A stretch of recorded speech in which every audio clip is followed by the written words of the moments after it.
Now, what do you do right as winter's setting in and things are getting nice and cold outside? You haul in another old truck to deal with. Me and a buddy went and checked out a local estate sale, and this thing was over there, and of course I just couldn't pass that up, so we had to flat tow it home, but we got it here. Now, I'm not sure on the year of this one yet. I still need to decode the VIN and figure it out, but we've got a dent side style Ford Crewcab F600, and the thing's actually a Marmon Herrington 4-wheel drive conversion, so that's super cool in itself. But this thing is an absolute beast, and it makes a pickup truck look tiny. I mean, just standing up here to it, like, this is stomach level on the bumper.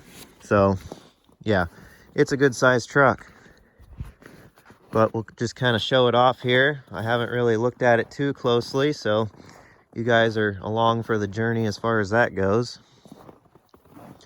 Not sure if these are fleet numbers or not, but they're all over the thing. They're on the hood, they're up on the cab, doors, all over. Of course, it's got the sweet old Marmon Herrington stickers, the F600 Crewcab badges, and then company. We don't know what kind of company it was, but it was a company.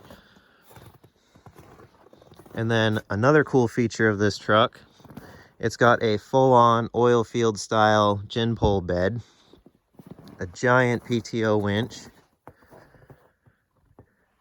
and then of course the poles. You can remove the top and then set it up there, and then the poles will swing out and hide away in the bed. So that's super cool. It's got the big live roll on the back for winching.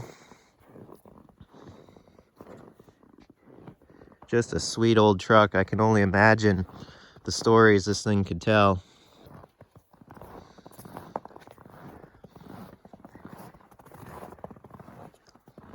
Luckily, it still had duals on the other side because this tire was flat, so we had to rob the dual from over there and stick it over here. That definitely saved us to allow us to get it home. That was only the real headache part of it, I think, so it worked out well.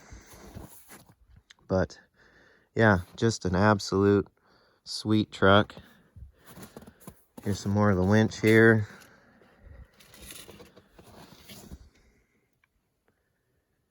Chain driven. She's full of spare and random parts. Still need to go through it and investigate what's going on. Some custom features like running boards.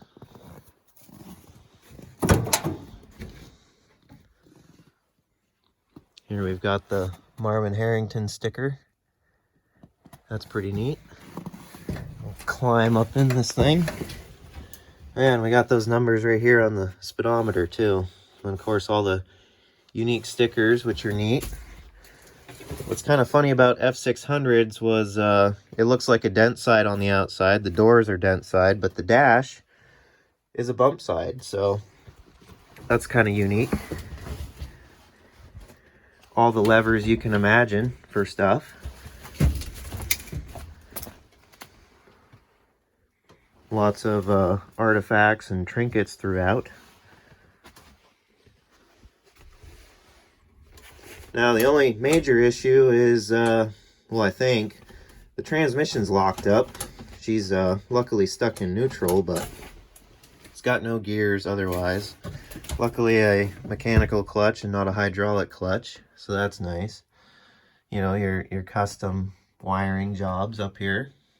At least they got Ford on them, that's neat. Just, you know, super neat.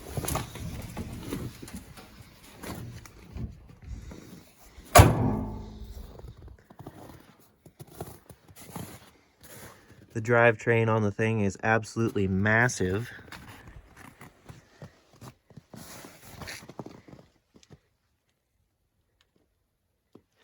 And I think because the transmission's locked up is why the rear drive shaft is pulled out of it. That's my only suspicion for that being missing, but you know, not too bad. And then the transfer case is really kind of unique. I don't recognize it. and it's got some kind of a line that goes out the bottom, comes back up and feeds into that output shaft housing. So I don't know if that's just for better oiling up to the top or what, but I don't know, kind of cool. I've never seen that before. And she's got air tanks and all kinds of stuff under here. Oh, hydro boost. Those things never work. And you know, I'd hate to get into a fight with that front bumper. It's pretty serious. Pretty cool looking though. And it's even got a cable step, so you can get up on here and, you know, fix whatever goes wrong. The hood is not bolted to the hinges, so it's just laying on here. But we'll give you a quick look underneath. There's another sticker there, pretty cool. And you know, you gotta appreciate the custom latch here going on. Now I'm not sure what it is. It doesn't look like the generic 361, 391 FT. It looks like something else. I think there was another industrial motor that Ford made out in the 500 something cubic inches, so that might be what this is. But if somebody recognizes it, let me know in the comments. But